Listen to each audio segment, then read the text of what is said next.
황영철 의원입니다. 일단 제가 이 간사를 맡고 나서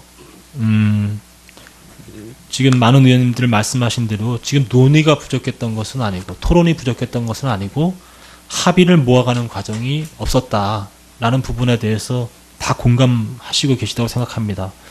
그래서 이제는 기본적으로 국회가 여야 간에 합의된 안을 도출되기 위한 그런 단계로 돌입돼야 된다고 생각하고 그런 부분에 대해서 저희 자유한국당에서 적극적으로 나서도록 그렇게 노력하겠습니다.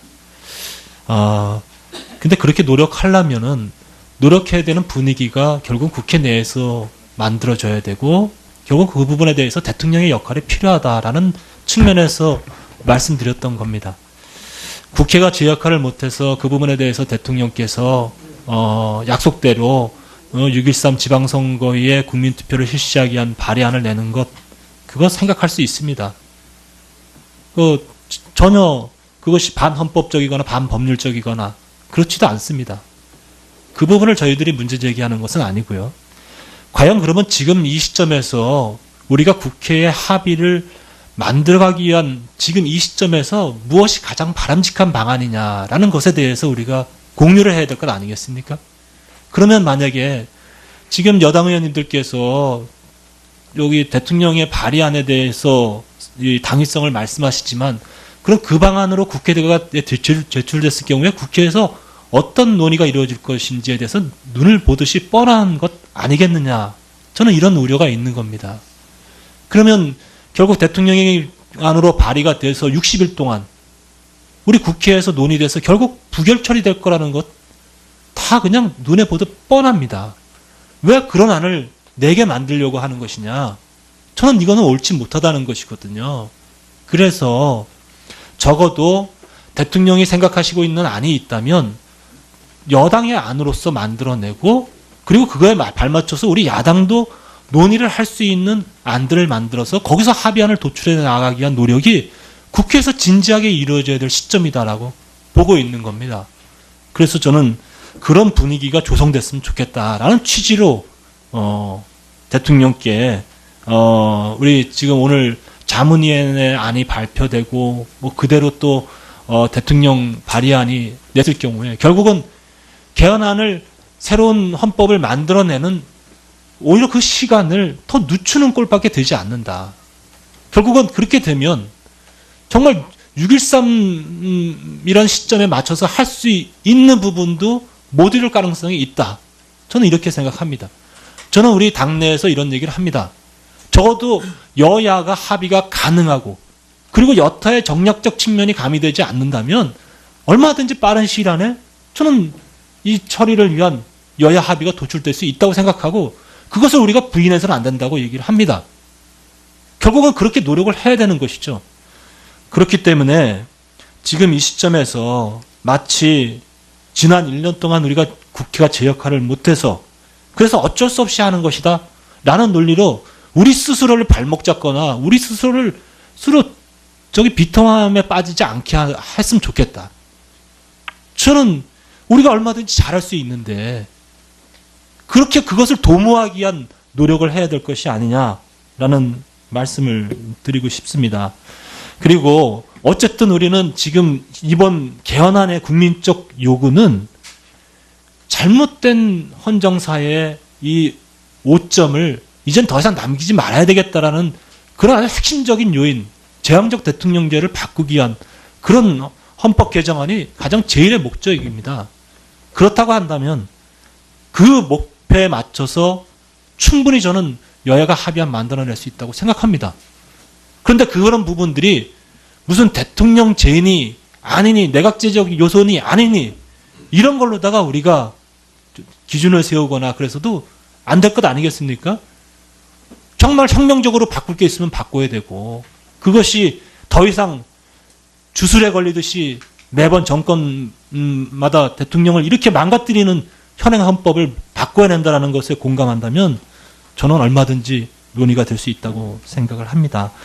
그런 측면에서 봤을 때 저는 우리 특위 차원에서 정말 우리가 진정성 있게 우리 특위는 또 여야를 넘어서서 또 각 정당의 또 지도부라든지 이런 생각을 넘어서서 특위가 해야 될, 견인해야 될 중요한 역할들은 우리 국회가 제대로 해야 된다라는 것을 이 특위가 분위기 조성하고 이끌어가야 된다라고 보고 있습니다. 그래서 그런 것들을 하기 위해서 뭐 정말 전 특위 차원에서 대통령에게 우리가 정말 노력할 테니까 조금 우리에게 충분히 논의할 수 있는 구조를 만들어 달라든지 이런 요구 저는 못할 게 아니라고 생각해요. 그리고 그것은 각 정당에도 우리 특위 이름으로 보낼 수도 있다고 보고요. 적어도 특위는 그런 역할을 해야 된다고 생각합니다. 그래서 그런 요구들을 뭐 우리가 오늘 그 회의를 통해서 한번 뜻을 모아봤으면 좋겠다는 말씀도 드리고 싶습니다. 어쨌든 저는 그 향후 조속한 시일 내에 여야가 합의안을 만들어내기 위한 단계에 돌입해야 된다고 생각하고요. 하여튼 그런 노력을 자유한국당에서 이끌어내기 위해서 최선을 다할 테니까 그런 것들이 각 당에서 견인될 수 있도록 서로를 격려하고 그렇게 돼야지 상대당에 대해서 잘못됐다고만 공격하고 뭐 이런 방식으로 가서는 결국은 특위가 헌법 개정안을 반대하는 특위가 된다. 헌법 개정안을 만들어내는 특위가 우리가 특위가 중심이 돼서 또 각 당의 다른 생각들을 가진 사람들을 견인해내도록 그 역할을 담당해야 되지 않을까 그런 생각합니다. 그런 많은 도움이 필요한 시기입니다. 네, 마치겠습니다. 예, 수고하셨습니다. 지상우 의원님 하시고 안상수 의원님 하시고 김성태 의원님 하시겠습니다. 네, 항상 나와서 느끼는 거는요. 우리나라에는 거대한 두 정당만 있구나 하는 그런 느낌을 갖습니다. 국민들이 실망하는 것도 분명히 거기에 원인이 있다고 봅니다. 왜 그렇지 않은 다양한 의견은 도대체 반영이 되지 않는 것인가 하면서도 또 일관성도 있지 않습니다. 한번 돌이켜보면 우리가 상임위 때 야당, 여당이 바뀌면은 똑같은 일을 반복하면서 공격과 수비만 바뀌는 형태입니다. 그렇게 하지 말라고 하는 상임위 때 피켓 시위도 서로 비판하다가 입장이 바뀌면 똑같이 하고 또 법안 같은 것도 야당 때 발의한 법안을 여당이 되니까 또 지금은 반대하고 있고 또 마찬가지로 여당이 발의한 법안이 또 야당 되니까 또 반대를 하고 우리가 정치적인 지형이 유리할 때는 좀 더 오래 하겠다는 그런 욕심을 보이는 것 같고 정치적 지형이 불리하면 지금은 그렇게 해서는 안 된다고 또 주장하고 있고 또 정개특위 같은 데서 기초선거구 같은 것도 지금 중대선거구로 하기로 돼 있는데 또 2인 선거구로 하겠다고 뭐 조례를 바꿔서 하는 그런 광역 의회 같은 것도 보면 양당 두 당만 우리가 그 의원을 배출하면 된다라는 그 이해에 서로 타협을 보는 것이다.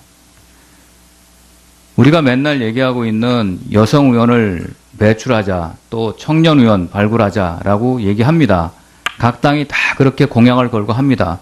그러려면 원래 합의한 대로 기초의회는 4인을 위주로 하는 그런 선거구제로 약속을 해야 국민들이 볼 때 납득할 거 아니겠습니까? 그렇게 얘기해놓고 또 그걸 쪼개서 2인만 나눠서 하겠다 하고 있습니다. 지금 나오고 있는 대통령이 주도하시는 헌법 개정에 공정성이 있는지 물론 맞습니다. 대통령께서 아까 헌법 128조에 나와 있는 대로 권한을 행사하시는 겁니다. 문재인 대통령께서 아직 취임 1년이 안 되셨습니다. 헌법 개정은 31년 만에 지금 우리가 추진하고 있는 건데요. 그 주체는 국민이어야 되고 그 연장선상에서 국민을 대변하는 국회가 주체가 되어야 하는 것을 부인할 사람 아무도 없을 겁니다. 그런데 다분히 6월 달에 있을 지방선거를 앞두고 정치적 대결 구도를 만들어서 또 양당만이 6월 선거에 뭔가 레버리지를 얻으려고 하는 것이 아닌가 하는 의도도 엿보인다고 하지 않을 수 없습니다. 유리한 정치지형 또 불리한 정치지형 우리 양당이 협의하고 양당만 링에 오를 수 있는 그 지형을 추구하는 그런 불편부당한 그런 논의와 그런 노력은 국민들이 다 압니다. 웃습니다. 그렇기 때문에 지금 말씀드리고 싶은 것은 지금 개헌의 가장 중요한 것은 권력구조 개편입니다. 한쪽에 몰려서 그동안 여러 가지 폐단이 있었던 권력이 집중된 것을 어떻게인가 좀 고쳐보자고 하는 건데, 헌법에 보장이 되어 있는 권한이라고 하더라도 대통령께서 국회가 지지부진하다는 이유로 그렇게 밀고 나가시면 권력구조를 좀 대통령의 힘을 줄이자는, 그걸 목적으로 해서 권력구조 개편을 갖고 개헌을 하자면서 이게 앞뒤가 안 맞는 거 아니냐, 국민들 볼 때. 대통령께서 취임하신 지 아직 1년이 안 되셨으니까 좀 더 국회가 다양한 의견을 함께 나눠서 좀 더 합의할 수 있는 그런 말미를 주시는 게 옳다라고 생각이 들고요. 지금 대통령하고 국민헌법자문특별위원회가 지금 만들고 있는 거 아니겠습니까? 좀 독단적 처리가 되고 있다라고 보이는데, 국민헌법자문특별위원회가 선보인 22개 개헌안 쟁점 중에는 대통령 권력 축소와 관련된 항목도 없습니다. 그러면 국민적 동의를 구할 수도 없는 거죠. 목표 지향점하고 방법이 차이가 있다라는 걸 지적하지 않을 수 없습니다. 이런 야당이 발목을 잡는 이미지를 만들려고 하는 거라면 국민의 눈총을 받을 수밖에 없다. 정부 여당도 단일화를 내놓지 못하는 상황에서 좀 더 솔직해져야 된다. 어차피 국회 제적의원 3분의 2 동의를 얻지 못하면 되지 못할 이런 논의를 이렇게 밀고 나가는 것이 국민들한테 어떻게 보일지 한번 진지하게 가슴에 손 얹고 새롭게 되기를 바랍니다. 예, 이제 안상수 의원님 말씀하시면 되겠습니다. 황영철 의원입니다.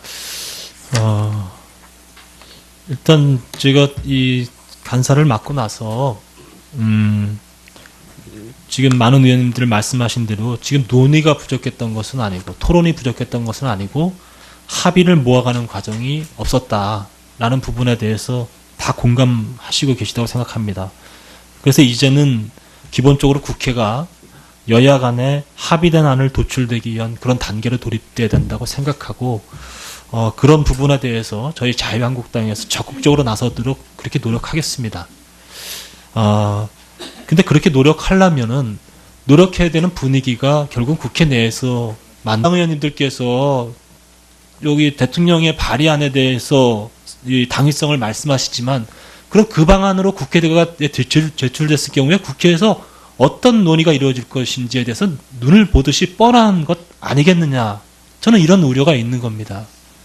그러면 결국 대통령의 안으로 발의가 돼서 60일 동안 우리 국회에서 논의돼서 결국 부결 처리될 거라는 것 다 그냥 눈에 보듯 뻔합니다.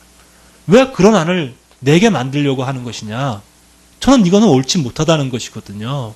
그래서 적어도 대통령이 생각하시고 있는 안이 있다면 여당의 안으로서 만들어내고, 그리고 들어줘야 되고, 결국 그 부분에 대해서 대통령의 역할이 필요하다라는 측면에서 말씀드렸던 겁니다. 국회가 제 역할을 못해서 그 부분에 대해서 대통령께서 약속대로 6.13 지방선거에 국민투표를 실시하기 위한 발의안을 내는 것, 그거 생각할 수 있습니다.